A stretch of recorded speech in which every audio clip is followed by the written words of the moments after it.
Do you know why he in the closing of Burden why he did this fade out of tune thing? It was a spontaneous idea actually. I was sitting in the control room and he was laying this acoustic part down. Yeah. And he asked me to come in and just twist the tuning knobs. And I did. It sounded very awful, but I think we wanted to do it because it's a very beautiful song and we kind of wanted to decompose at the end, to destroy that beautiful thing. So it was a bit of a gimmick thing, but as I said, spontaneous. And the laughter was actually me stumbling on a box. It was? Meanwhile doing this, tuning the knobs, and Michael started to laugh, and we thought that first laugh sounded very evil, so we just kept a delay on it. Just. How do you develop the songs? Making we are on Heritage now. How do you develop the songs, making them fitting the Heritage frame? And at the same time, every song is completely different from the former song and the next song. It's like it's going in every direction, but still it's like within that frame, which is impressive in my opinion. Mm-hmm. Thanks. Well, I don't. I just write the songs like I have in the past. You know, I have a little, like a computer set up with a Pro Tools system back home, a simple thing, you know, and I just write, and then I write quickly. So I come up with something, and then I move on, and I forget about this thing. So sometimes when I hear some of the other guys playing, you know, during the sound check or whatever, they're practicing some passage. And I'm thinking, I wrote that shit. I can't remember. You know, how the fuck could I write that shit? So it's pretty cool in that way. But it's, I mean, I'm very much a product of my influence, so to speak. You know, I'm consume so much music, it's ridiculous, and it rubs off on me too. So if I didn't have my interest for other bands, and if I didn't have that need to go beyond genres and listen to, and discover new music or whatever, we wouldn't have been able to, or I wouldn't have been able to write these types of songs. I mean, I think it's, if you only listen to, say, death metal, I think it's a very good chance you're going to write death metal music that's not really doing much else than some of these bands that you were listening to. So I think it's been essential for us to listen to other forms of music. Even when I was writing the heavy shit, the past records or whatever, I was listening to Wishbone Ash, you know, and Jethro Tull. That's the stuff I was listening to, and that's what helped me to kind of, if I may say so myself, write some of the stuff that didn't really sound like all these other bands, you know, most of the time.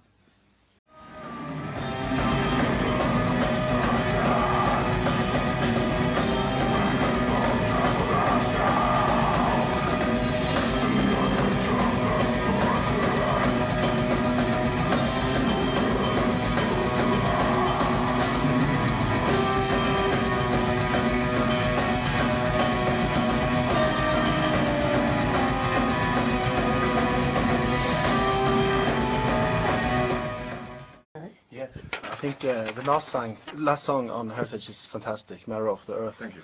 And I feel, is there a slight Camel influence on the lead solo? I really love that song. Just wonder what the influences were for that song. Yeah, well, Cam is a constant influence. His guitar, and the Letterman's guitar playing is very influential for me. But really, that song was written for Natalie Lorix, who sang the song Coil. I was writing that song, and the lead guitar basically was me showing her the vocal melody. So that was the idea, and I played it to her, and she's like, yeah, "I love this, you know, it's a bit complex or something." She wasn't. I didn't get the impression that she wanted to do that song, so I just discarded it for a while. And then I was just going through whatever I've been writing, and I just found this piece again, and I was like, I dig this, you know, because it taken a while before I kind of stopped thinking about that song, and now it was just a nice melody, as opposed to being a supposed vocal melody. It was just a nice melody, so we decided to keep it in. It has a, I mean, that's a melancholic feel, you could say, to that song. It would be a good way to describe it, I think. But I also really really happy with that one. The lyrics on the new album, the way I see them, they are darker in a way than the lyrics on the former albums, maybe with the exception of Damnation and Deliverance, which are pretty dark albums. I feel the dark when I listen to that or listen to the lyrics. I don't feel like going out and have some fun.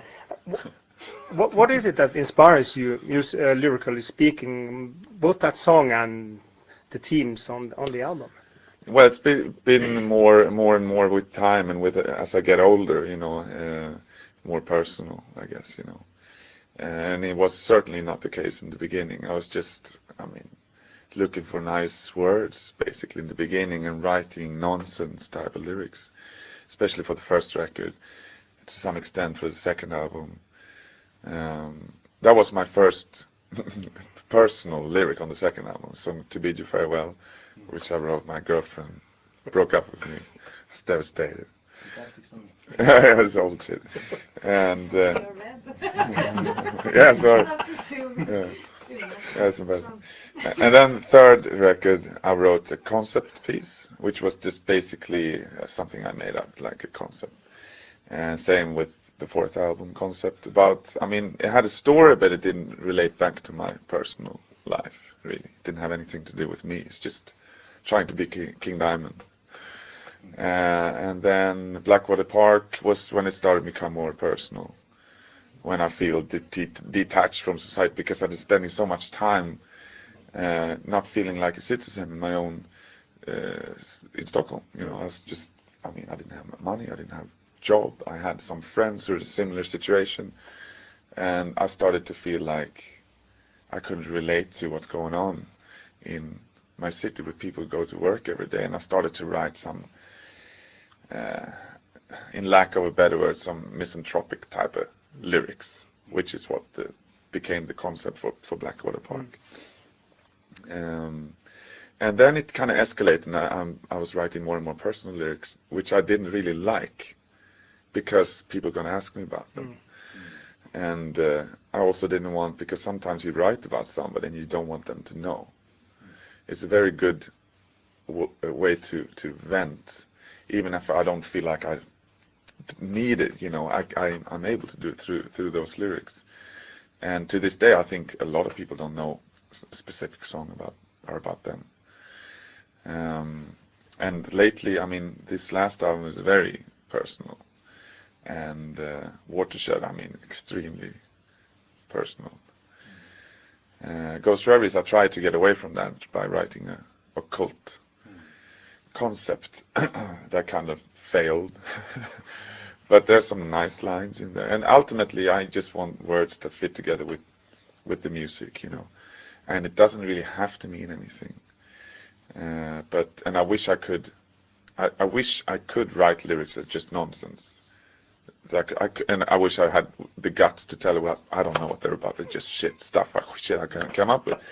But now it's just really difficult for me to write those types of lyrics, because you need, in order to deliver the vocals, you need to feel something, And in order to feel something, it needs to mean something. And that's why I ended up writing something that's a bit more personal.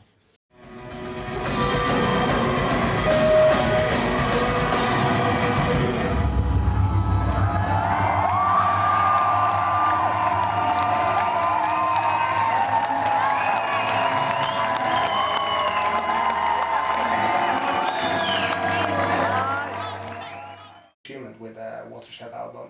So what kind of feedback have you actually got on the album?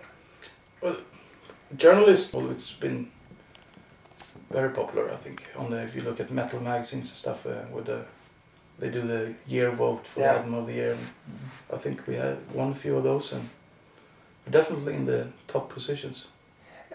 It's like in 9 out of 10 or 9.5 out of 10 usually, or 4 out of 5, or that kind of reviews, I think. Isn't it disappointing that you don't get the top score all the time? Because when you've done the album, you're like, this is perfect, because if not, you shouldn't release it. Isn't it always disappointing that only 9.5 or only 9? I guess it could be worse. Yeah, well, a few 10 out of 10s too, actually. But so Yeah. and it seems like the Opeth fans really enjoy the record too. Mm. Even considering the lineup changes and everything. I think it's also a lot of younger people that discover us as well, still doing that. So that's a good sign as well, that it speaks to both the younger generation and the old fans also like it, I guess. You look at me? I'm old. No.